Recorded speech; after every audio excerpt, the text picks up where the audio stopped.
and even functions, and particularly in this video we're going to look at the geometric description of odd and even functions. Okay, so you should have an idea of what or how you would describe these geometrically, and by that I mean, what do they look like? An even function then has symmetry about the y-axis. Okay, so we've got an example here.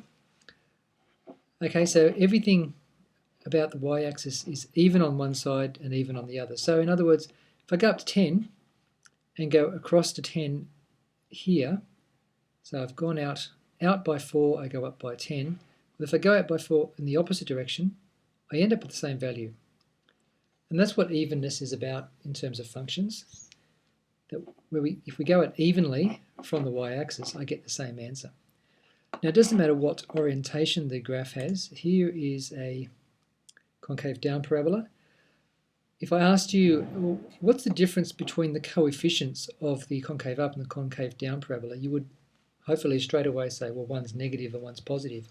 But which one has the greater magnitude? So which one is x squared and which one is 4x squared? And hopefully you should know that the greater the coefficient, the narrower the parabola we get. So this, in this particular case, is negative 6x squared. So it goes up much more steeply, in this case goes down much more steeply. Again, it's evenly distributed away from the y-axis. So you see this point here is just below -2 and this one's just below 2. Okay, so even is about the y-axis. An odd function then is one that rotates, not reflects, but rotates about the point of origin.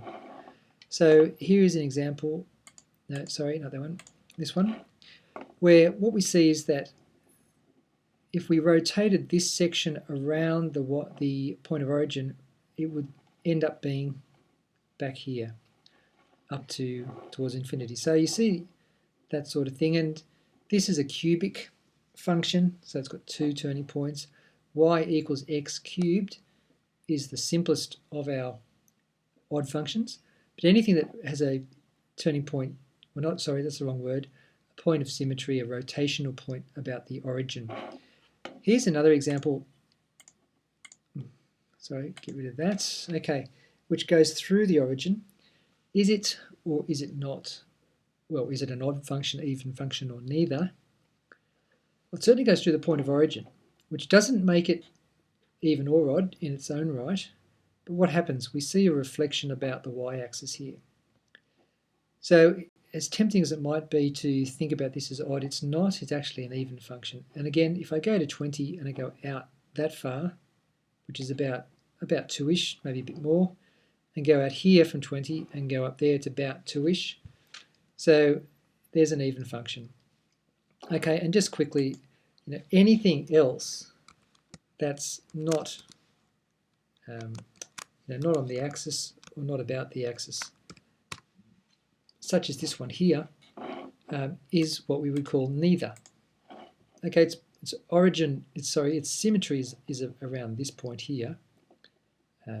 It's negative b on 2a. So in this case, actually, it's -1.5 is the axis of symmetry. So there's no reflection about the y-axis. It doesn't even go through the point of origin. So it's what we would call neither. Another video I'll do looks at the algebraic description of odd and even functions. Thank you.